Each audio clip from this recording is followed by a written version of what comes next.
జనవరి 1నే new year జరుపుకోవటానికి కారణమేమిటి? దాని వెనుక దాగి ఉన్న కథ ఏమిటి? రండి తెలుసుకుందాం. కొత్త సంవత్సరం అనేది కొత్త క్యాలెండర్ సంవత్సరం ప్రారంభమయ్యే రోజు. అనేక సంస్కృతులు దీనిని వారి వారి పద్ధతుల్లో జరుపుకుంటారు. వారి సాంప్రదాయ లేదా మతపరమైన నూతన సంవత్సర దినోత్సవాన్ని వారి స్వంత ఆచారాల ప్రకారం పాటిస్తారు. గ్రెగోరియన్ క్యాలెండర్లో నేడు అత్యంత విస్తృతంగా ఉపయోగించే క్యాలెండర్ విధానంలో నూతన సంవత్సరం జనవరి 1న వస్తుంది. ప్రపంచానికి జనవరి 1వ తేదీనే నూతన సంవత్సరంగా ప్రారంభమవుతుంది. కానీ తెలుగు ప్రజలు మాత్రం మార్చి లేదా ఏప్రిల్లో నూతన సంవత్సరాన్ని జరుపుకుంటారు. అలాగే చైనా, కొరియా దేశాలు ఫిబ్రవరిలో నూతన సంవత్సర వేడుకలు జరుపుకుంటాయి. చాలా దేశాలు వారి సాంప్రదాయం ప్రకారం ఇతర నెలల్లోని తేదీల్లో నూతన సంవత్సరం వేడుకలు నిర్వహిస్తాయి. రోమన్లు చంద్రుని గమనంతో రూపొందించిన క్యాలెండర్ని అనుసరించేవాళ్ళు. ఆ క్యాలెండర్లో కొత్త ఏడాది మార్చిలో ప్రారంభమయ్యింది. కానీ అధికారుల పదవీ కాలాన్ని మాత్రం జనవరి 1 నుంచి లెక్కించేవాళ్ళు. అయితే క్రీస్తు పూర్వం 12 నెలలు ఉన్న క్యాలెండర్ని రూపొందించారు. దీంతో నూతన ఏడాదిని ప్రారంభించాలనే ప్రశ్న మొదలైంది.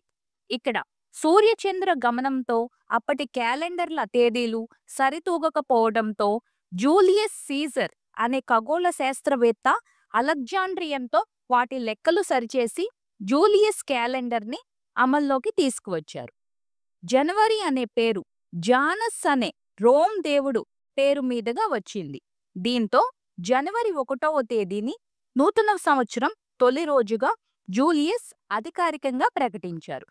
ఆ తర్వాత జూలియన్ క్యాలెండర్ చాలా పొడవుగా ఉన్నప్పటికీ దానిని సంస్కరించి గ్రెగోరియన్ క్యాలెండర్ను రూపొందించారు.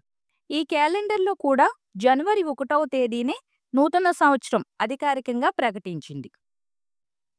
ఆయన రూపొందించిన క్యాలెండర్ ఆమోదయోగ్యంగా ఉండటంతో ప్రపంచ దేశాలన్నీ దానికి అలవాటు పడి జనవరి 1న నూతన సంవత్సర వేడుకలు జరుపుకోవడం ప్రారంభించాయి. అయితే బ్రిటన్ గ్రెగోరియన్ క్యాలెండర్ను అనుసరించడానికి ఇష్టపడలేదు.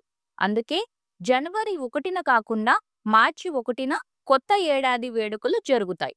కాలక్రమంలో ప్రపంచ దేశాలు బ్రిటన్ మధ్య తేదీల్లో తేడాలు రావటం, వాణిజ్యపరంగా సమస్యలు మొదలవడంతో 1752లో బ్రిటన్ సామ్రాజ్యం కూడా గ్రెగోరియన్ క్యాలెండర్ను అమలు చేసి జనవరి 1న నూతన సంవత్సరం వేడుకలు జరుపుకుంటారు.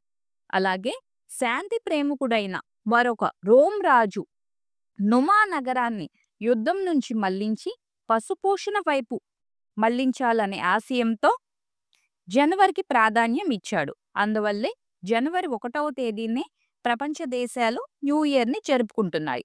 ఆ రోజునే అట్టహాసంగా వేడుకలు చేసుకుంటున్నారు.